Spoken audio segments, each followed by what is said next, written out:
bohong. Aku hanya memikirkan satu peraturan penting. Kenapa kau lakukan hari ini kalau kau bisa melakukannya besok? Few moments later.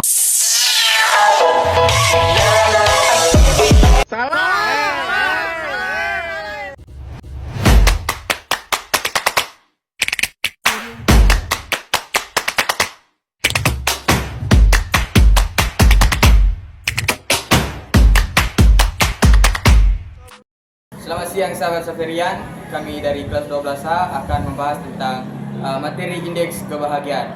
Sebelum memulai materi, izinkan kami untuk memperkenalkan diri masing-masing. Saya atas nama Yohanes Susari Kristi. Saya Igianus Madun. Saya Angelina Skelina. Saya Mariam Ferdi Safari Tikun. Saya Luki Pasenogadu. Saya Thomas Dileno Arsen. Langsung saja. Saya kira baik, di sini saya akan menjelaskan tentang pengertian dari indeks kebahagiaan. Jadi, indeks kebahagiaan adalah ukuran yang digunakan untuk mengetahui tingkat kebahagiaan masyarakat di suatu wilayah. Dalam geografi, indeks kebahagiaan itu berhubungan dengan kondisi sosial, ekonomi, dan lingkungan tempat manusia hidup. Melalui indeks ini, kita dapat memahami seberapa sejahtera masyarakat suatu daerah berdasarkan perasaan puas dan bahagia terhadap kehidupan. Indeks kebahagiaan juga mencerminkan kualitas hidup manusia dari segi kesejahteraan lahir maupun batin. Yang kedua, tujuan pengukuran indeks kebahagiaan. Tujuan pengukuran indeks kebahagiaan adalah untuk mengetahui tingkat kesejahteraan masyarakat secara menyeluruh. Melalui data ini, pemerintah dapat mengetahui aspek kehidupan mana yang sudah baik dan mana yang masih perlu ditingkatkan. Selain itu, pengukuran ini bertujuan untuk menilai keberhasilan pembangunan manusia, terutama dalam menciptakan kehidupan yang layak dan seimbang antara kebutuhan materi dan kepuasan batin.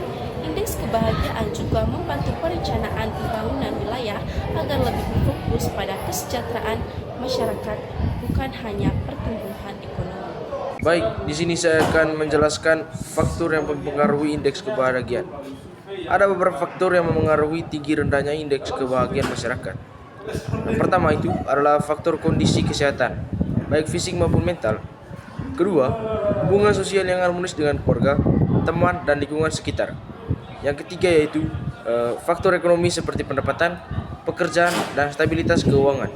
Yang keempat, faktor lingkungan yang aman, bersih, dan nyaman untuk ditinggali. Selain itu, tingkat pendidikan, kebebasan dalam kehidupan, serta kesempatan untuk menikmati waktu luang juga menjadi penentu tingkat kebahagiaan seseorang. Selanjutnya saya akan menjelaskan bagaimana cara mengukur indeks kebahagiaan. Indeks kebahagiaan biasanya diukur melalui survei yang dilakukan kepada masyarakat. Dalam survei tersebut, responden diminta menilai tingkat kepuasan mereka terhadap berbagai aspek kehidupan, seperti kesehatan, pendidikan, pekerjaan, hubungan sosial, dan lingkungan.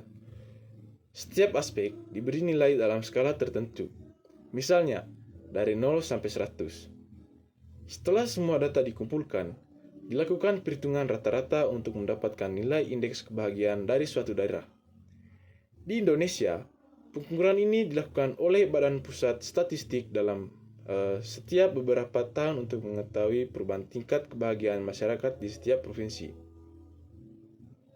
Yang berikut contoh hasil indeks kebahagiaan di Indonesia berdasarkan hasil survei yang dilakukan oleh Badan Pusat Statistik.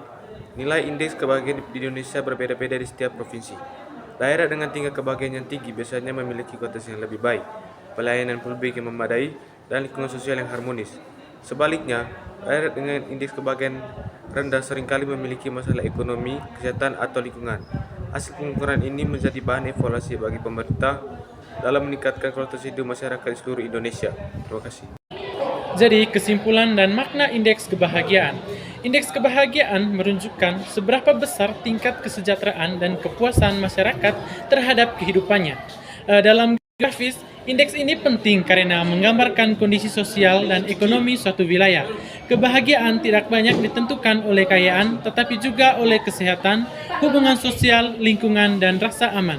Oleh karena itu, pembangunan yang berkelanjutan harus memperhatikan semua aspek yang memengaruhi kebahagiaan manusia agar tercipta kehidupan yang sejahtera dan berimbang antara kebutuhan jasmani dan rohani.